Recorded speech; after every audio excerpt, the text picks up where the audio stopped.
The Senate will come to order. I ask everyone present to please rise and recite the Pledge of Allegiance. I pledge allegiance to the flag of the United States of America and to the republic for which it stands, one nation, under God, indivisible, with liberty and justice for all. In the absence of clergy, let us bow our heads in a moment of silent reflection or prayer.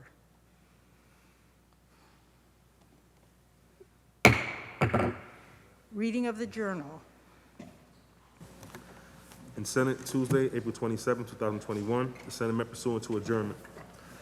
The Journal of Monday, April 26, 2021 was read and approved. On motion, the Senate adjourned. Without objection, the Journal stands approved as read. Presentations of petitions. Messages from the Assembly. The Secretary will read. Senator Comrie moves to discharge from the Committee on Corporations, Authorities, and Commissions, Assembly Bill Number 213, and substituted for the identical Senate Bill 3265, third reading calendar 414. Substitution so ordered. Senator Ryan moves to discharge from the Committee on Commerce, Economic Development, and Small Business, Assembly Bill Number 597, and substituted for the identical Senate Bill 5764, third reading calendar 678. Substitution so ordered. Senator Thomas moves to discharge from the Committee on Judiciary, Assembly Bill Number 6617A, and substituted for the identical Senate Bill 5923A, third reading calendar 695. Substitution so ordered. Messages from the Governor. Reports of standing committees. Reports of select committees. Communications and reports from state officers. Motions and resolutions. Senator Gianaris. Thank you, Madam President. On behalf of Senator Kavanaugh, on page 45, I offer the following amendments to Calendar 796, Senate 6362, and ask that said bill retain its place on third reading calendar. The amendment is received, and the bill shall retain its place on the third reading calendar. Senator Gianaris. Okay, let's get to it, Madam President. Today we're going to be taking up some privileged resolutions to repeal some of the directives by executive order that the governor has issued over the last year that the Senate believes are no longer necessary and serve an arbitrary function. So we will begin with Privilege Resolution 673, sponsored by Senator Lieu. It's now at the desk. Please read its title and recognize any senators who wish to speak. I don't see 673. There's a privilege resolution at the desk. The Secretary will read. By Senator Lieu, concurrent resolution of the Senate and Assembly terminating certain suspensions of law and executive orders numbers 202.6 and 202.7.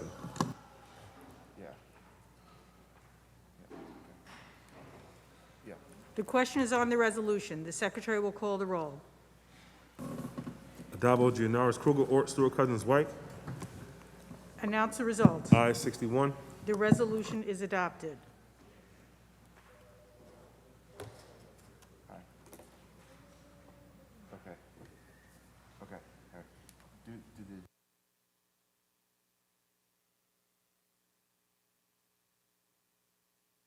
The resolution at the desk. The Secretary will read. Senate Resolution 675 by Senator Hinchey, concurrent resolution of the Senate and Assembly terminating certain directives issued pursuant to executive orders number 202.89, 202.88, and 202.86. Senator Hinchey on the resolution.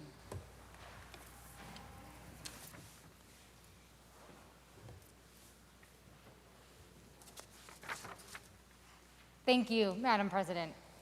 Our ability to beat back this pandemic, get our main streets back in business, and our communities safely back to normal requires us to get shots in arms as effectively as possible. We are in a place right now where the outdated compliance rules and excessive penalties put in place by executive order for vaccine suppliers are a hindrance and are actually working to disincentivize distribution, especially in our more rural communities.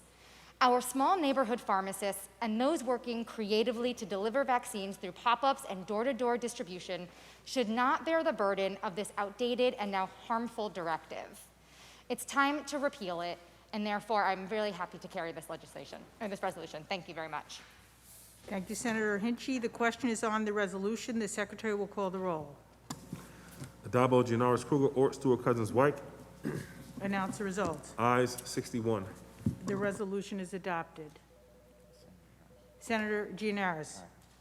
Thank you, Madam President. We've knocked out 2 of these, and now we will take up the third one for today. It is Privilege Resolution 674, sponsored by Senator Mannion, which relates to the requirement that food must be served with beverages. We will be repealing that as well. Please read the title of the privilege resolution, which is at the desk, and recognize any senators wishing to speak, beginning with Senator Mannion. There's a privilege resolution at the desk. The Secretary will read. Senate Resolution 674 by Senator Mannion, concurrent resolution of the Senate and Assembly, terminating Executive Order Number 202.52. Senator Mannion on the resolution. Thank you, Madam President. The concurrent resolution before the body is on its surface about rescinding an arbitrary and burdensome executive order impacting New York's bar and restaurant industry. It's also about foundational constitutional principles like checks and balances and the co-equal branches of government. I believe the order was conceived in good faith at a time when COVID was raging, vaccines seemed far away, and we didn't have the scientific knowledge that we have now about the virus. Those are the reasons why the legislature granted the governor executive powers in the first place. It's clear now that some edicts from the executive, including requiring the purchase of food with alcohol, are arbitrary and not based on science. I taught college-level chemistry and biology for years, including teaching about viruses and other pathogens. I have yet to find any scientific literature that finds a correlation between ordering food with your drink and stopping the spread of COVID-19. Thankfully, the executive order we are repealing today did not stop the entrepreneurial spirit of so many New Yorkers. It spawned a laundry list of memorable menu items to ensure compliance. You can insert your favorite one here. It was almost funny, but in reality, it's not funny. It was never funny. Executive Order 202.52 has far outlived any usefulness in protecting public health or crushing the virus. Rescinding this order helps put hospitable back in the hospitality industry. COVID-19 is still a risk, particularly for the unvaccinated. This is not about throwing caution to the wind or rejecting measures to protect public health. It is about striking a balance. It is about common sense. It's about respect for businesses and respect for New Yorkers, because both know what to do to stay safe, and they're doing it. As a point of personal privilege, Madam President, I would like to thank Leader Andrea Stewart-Cousins. She continues to chart the way forward in this state, leading by example. She stands up for what's right, and that's what this body is doing today. She'll work with everyone to make sure that it benefits all New Yorkers, which is exactly how government is supposed to work. It's my honor to sponsor this resolution on behalf of every bar and restaurant owner fighting to keep the doors open and the lights on, and for every restaurant worker that works in the front of the house or the back of the house, and for every New Yorker who makes a living in the hospitality industry. You are the fabric of our communities, and we need to support you. And finally, Madam President, a message to the folks back in Syracuse and Auburn, Onondaga and Cayuga counties. We know our bars and restaurants are the kind of places where the bartender knows your name, the hostess knows your table, and the waitress remembers your favorite dish. And that's just how we like it. To my friends in Syracuse, when I get back home, the first round's on me. Cheers, salud, slancha. I proudly cast my vote in the affirmative. Thank you, Madam President.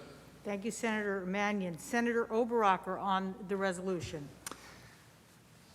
Thank you, Madam President. Finally, some action that makes sense. Restaurant and bar owners have been calling for this action for months. The people of New York have been calling for this action for months. The 9 counties that I represent, Ulster, Delaware, Schoharie, Otsego, Herkimer, Shenango, Cayuga, Tompkins, and Cortland, they have been calling for this action for months. And Senate Republicans have been calling for this action for months. And now today, finally, the other side of the aisle joins in. In the words of Bruce Willis, die-hard character, Detective John McClain. Welcome to the party, pal. One of the phrases I hear often on the Senate floor comes to mind. This is a good start, but it doesn't go far enough.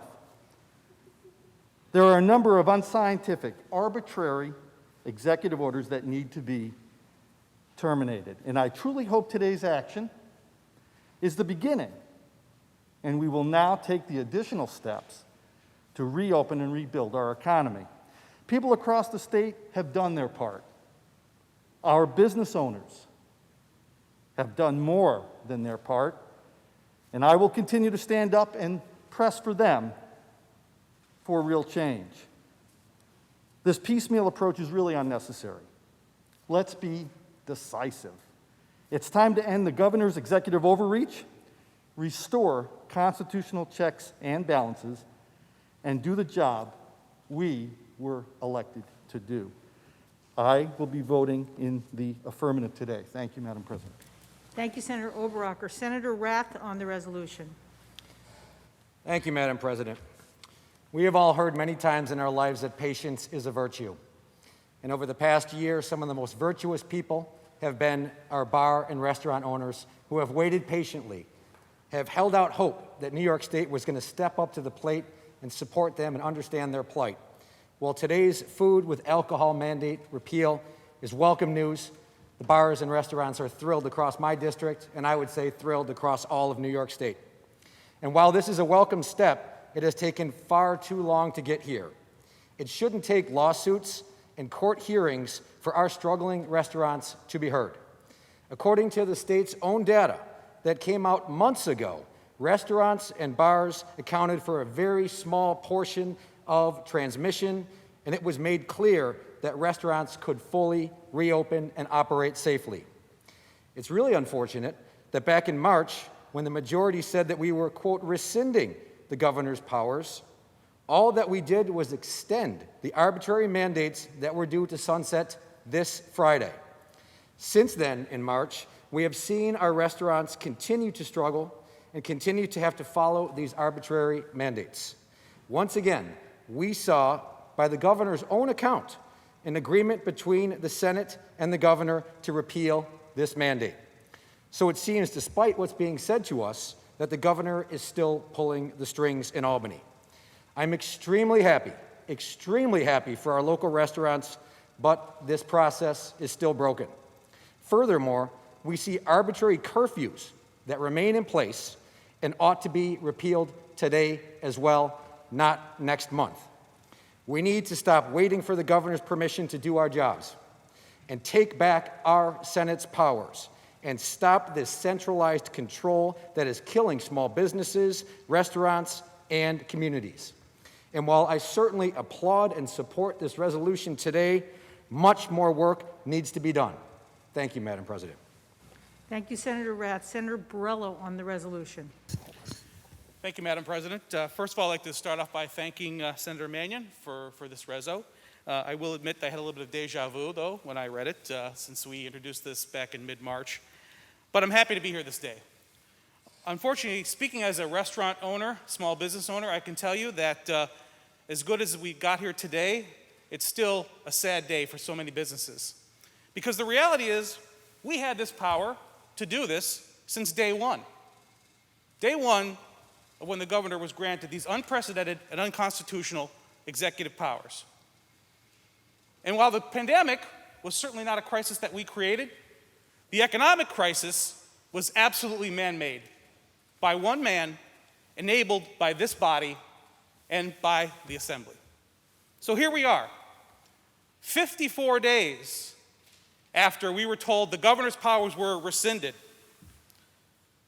54 days after people on both sides of the aisle stood on this floor and said that this particular executive order requiring food to be purchased with alcohol was unscientific and very damaging.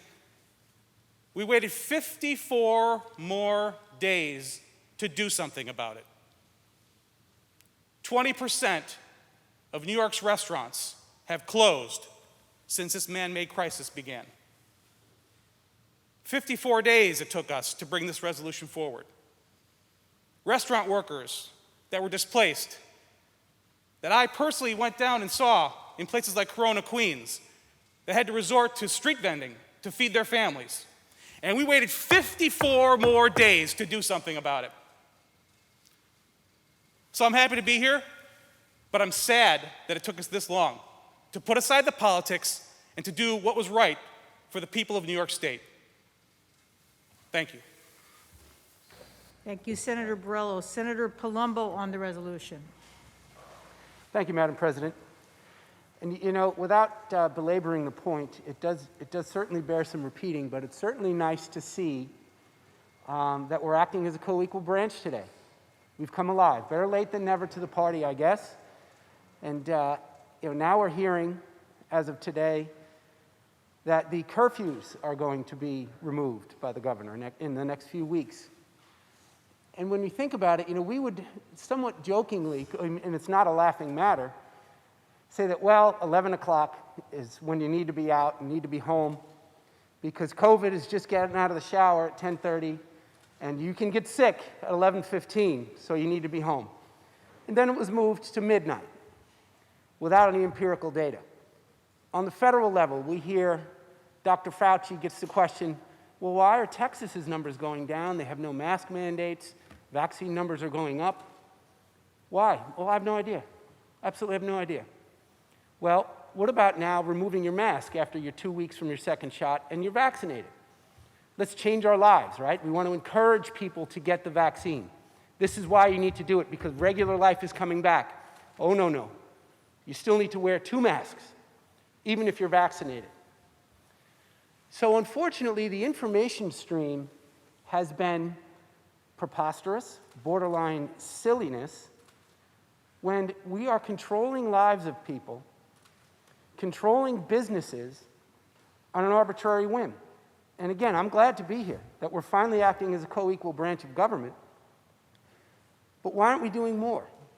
Because we know that it varies from state to state to state, depending on the arrogance of the executive, quite frankly. And I know that's a little impolite to say, but that's all we're talking about.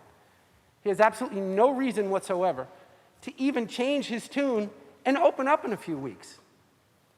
But he has, because it's politically expedient.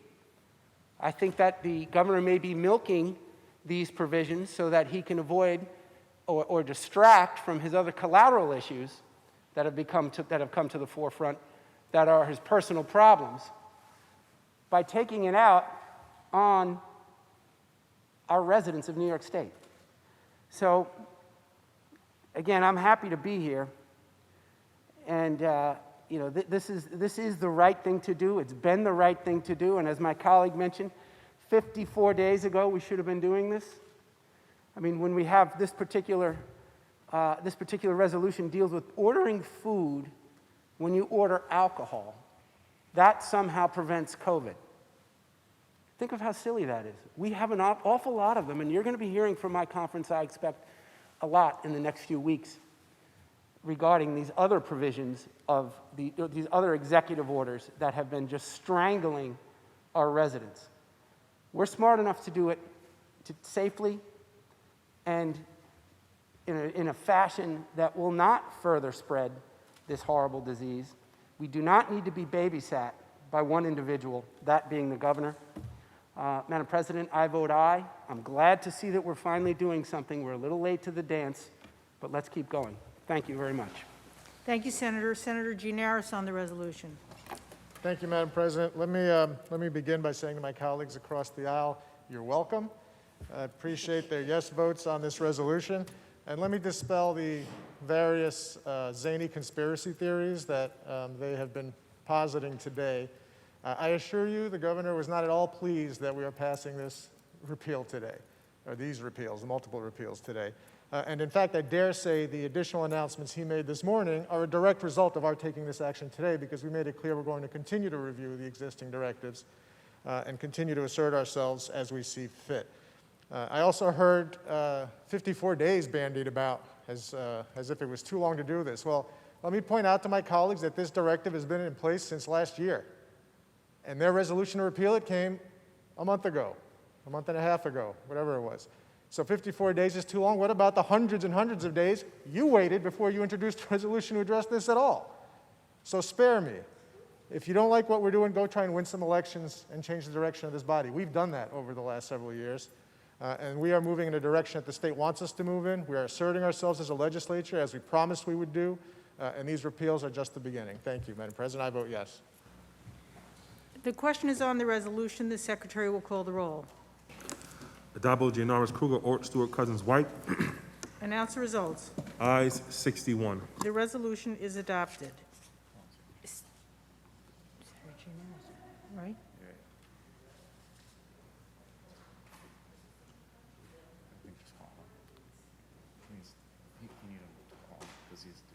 Senator Gianaris.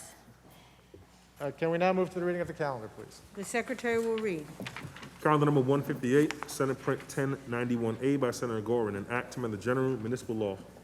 Read the last section. Section 3, this act shall take effect immediately. Call the roll. Addabbo, Gianaris, Kruger, Ort, Stewart, Cousins, White. Announce the results. Ayes 61. The bill is passed. Calendar number 210, Senate Print 936 by Senator Kruger, an act to amend the tax law. Read the last section. Section 3, this act shall take effect on the 1st of April. Call the roll. Addabbo, Gianaris, Kruger, Ort, Stewart, Cousins, White. Announce the results.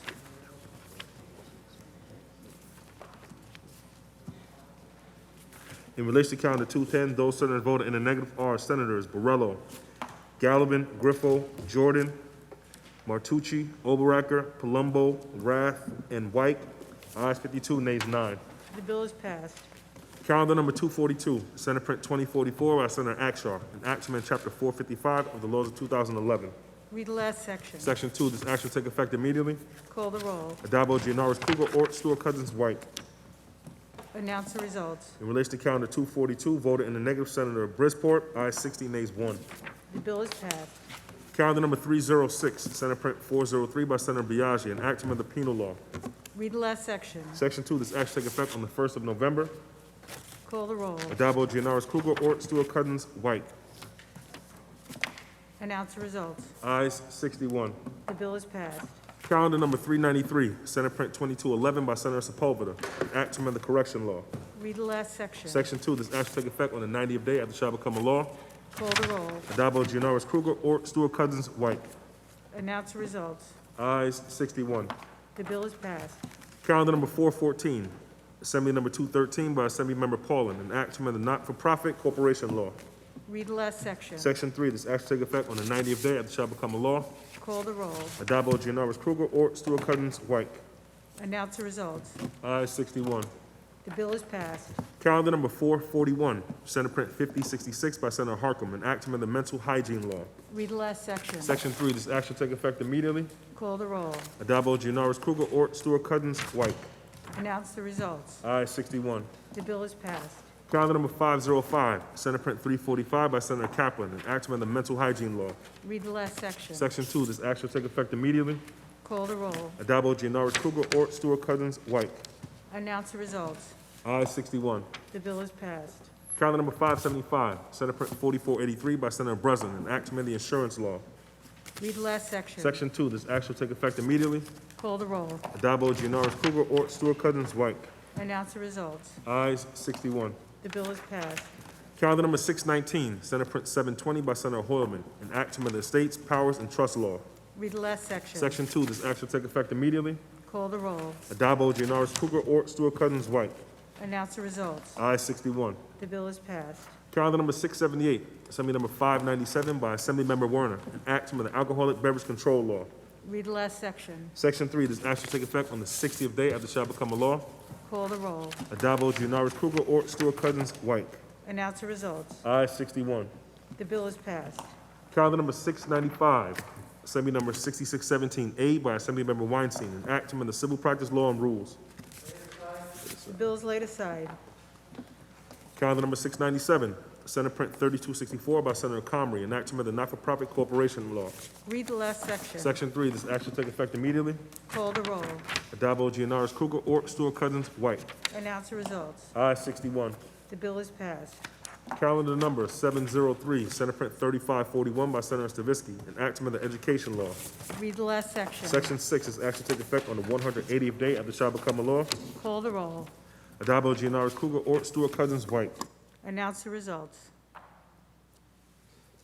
In relation to calendar 703, those senators voted in the negative are Senators Akshar, Helming, Jordan, Lanza, Ort, Sereno, Skoufis, and White. Ayes 53, nays 8. The bill is passed. Calendar number 705, Senate Print 1132A by Senator Liu, an act to establish a general aviation task force. Read the last section. Section 4, this act shall take effect immediately. Call the roll. Addabbo, Giannaris, Kruger, Ort, Stewart, Cousins, White. Announce the results. Ayes 61. The bill is passed. Calendar number 710, Senate Print 4772 by Senator Brooks, an act to amend the highway law. Read the last section. Section 3, this act shall take effect immediately. Call the roll. Addabbo, Giannaris, Kruger, Ort, Stewart, Cousins, White. Announce the results. Ayes 61. The bill is passed. Calendar number 717, Senate Print 1131 by Senator Liu, an act to amend the tax law. Read the last section. Section 2, this act shall take effect immediately. Call the roll. Addabbo, Giannaris, Kruger, Ort, Stewart, Cousins, White. Announce the results. In relation to calendar 717, voted in the negative, Senator Lanza. Ayes 60, nays 1. The bill is passed. Calendar number 721, Senate Print 4082 by Senator Henchy, an act to amend the education law. Read the last section. Section 2, this act shall take effect on the 90th day after it shall become a law. Call the roll. Addabbo, Giannaris, Kruger, Ort, Stewart, Cousins, White. Announce the results. Ayes 61. The bill is passed. Senator Gianaris, that completes the reading of today's calendar. Please take up the controversial calendar. The secretary will ring the bell. The secretary will read. Calendar number 695, Assembly number 6617A by Assemblymember Weinstein, an act to amend the civil practice law and rules. Senator Lanza, why do you rise? Madam President, I believe there's an amendment at the desk. I waive the reading of that amendment and ask that Senator Borrello be recognized and heard. Thank you, Senator Lanza. Upon review of the amendment in accordance with Rule 6, Section 4B, I rule it non-germane and out of order at this time. Accordingly, Madam President, I appeal the ruling of the chair and ask that Senator Borrello be recognized. The appeal's been made and recognized, and Senator Borrello may be heard. Thank you, Madam President. I rise to appeal the ruling of the chair because this amendment is germane because it deals directly with laws related that have been modified and extended because of the COVID-19 executive authority that the governor was given. This is a significant day this coming Friday, April 30th, for two reasons. Number one, it's Arbor Day, so happy Arbor Day to everybody. Number two, Friday, April 30th was the original date that the governor's executive authority would have expired. Instead, they will continue on indefinitely until the governor decides that they will be rescinded because of actions taken by this body in the so-called repeal of the governor's executive authority. And as Senator Gianaris mentioned earlier today, the governor put out a statement thumbing his nose at the Senate, saying that he is going to now extend or repeal the curfew in two parts, the restaurant curfew. The first one on May 17th, you can be outside after midnight, but not inside, because, you know, that makes a lot of sense. And he is just further codifying the fact that his powers were not rescinded. This amendment today will do exactly that. It will finally and succinctly repeal the executive authority that has been so damaging to our economy, that is so unnecessary, and that is still bearing down on us and the small businesses that support so many families across New York State. As I mentioned before, 54 days ago, these powers were changed, modified, tweaked, whatever you want to call them, but they were not rescinded. And yes, we had the power to do all this a long time before and chose not to, because clearly there's just not enough will, particularly within the majority, to actually do something about the fact that we are derelict in our constitutional duties here to be a separate co-equal branch of government. So I appeal the ruling of the chair that this amendment is germane and that we should move forward and vote on this. So instead of just doing this willy-nilly, once in a while, here and there, where the governor is going to take his opportunity to lengthen the chain on the leash a little bit for us, let's just cut the leash now and pass this amendment. Thank you, Madam President. Thank you, Senator. I want to remind the House that the vote is on the procedures of the House and the ruling of the chair. Those in favor of overruling the chair signify by saying aye. Madam President, we've agreed to waive the showing of hands and record each member of the minority in the affirmative. Without objection, so ordered. Announce the results. Ayes 19. The ruling of the chair stands, and the bill in chief is before the House. Are there any other senators wishing to be heard? Seeing and hearing none, debate is closed. The secretary will ring the bell. Read the last section. Section 2, this action take effect immediately. Call the roll. Addabbo, Gianaris, Kruger, Ort, Stewart, Cousins, White. Oh, Senator Thomas to explain his vote. Thank you, Madam President. Thank you to our leader, Stuart Cousins, for bringing this to the floor in such a timely fashion. Federal relief payments were intended as a lifeline to help families meet their basic financial needs, to pay for food, rent, utilities, medicine, and other basic necessities. Unfortunately, the language of federal laws have left these payments vulnerable to seizure by predatory debt collectors. I represent a district on Long Island that has been particularly hard hit by this pandemic. Since March of last year, my office has fielded thousands of calls to assist families impacted by food insecurity and unemployment. Stress and financial hardship can be especially devastating for families caring for young children. Research shows that households with children report high rates of problems meeting basic needs during the pandemic. In Nassau County alone, over 35,000 children are currently struggling with food insecurity. For so many families, a $600 stimulus check represents certainty. The certainty that they can put food on the table and keep a roof over their heads. This certainty should not be placed at the mercy of debt collectors. Today's legislation ensures families are able to use this safety net funding as it was originally intended, to provide for their families. Thank you. I vote in the affirmative. Senator Thomas to be recorded in the affirmative. Announce the results. In relation to calendar 695, those senators voted in the negative are Senators Akshar, Borrello, Griffo, Helming, Jordan, Lanza, Matera, Oberacker, Ort, Palumbo, Rath, Sereno, Steck, and White. Ayes 47, nays 14. The bill is passed. Senator Gianaris, that completes the reading of the controversial calendar. Is there any further business at the desk? There is no further business at the desk. Before we adjourn, Madam President, let me wish all who are observing a joyous Greek Easter, Orthodox Easter this coming weekend. And I move to adjourn until next month, Monday, May 3rd at 3 p.m. with the intervening days being legislative days. On motion, the Senate stands adjourned until Monday, May 3rd at 3 p.m., intervening days being legislative days.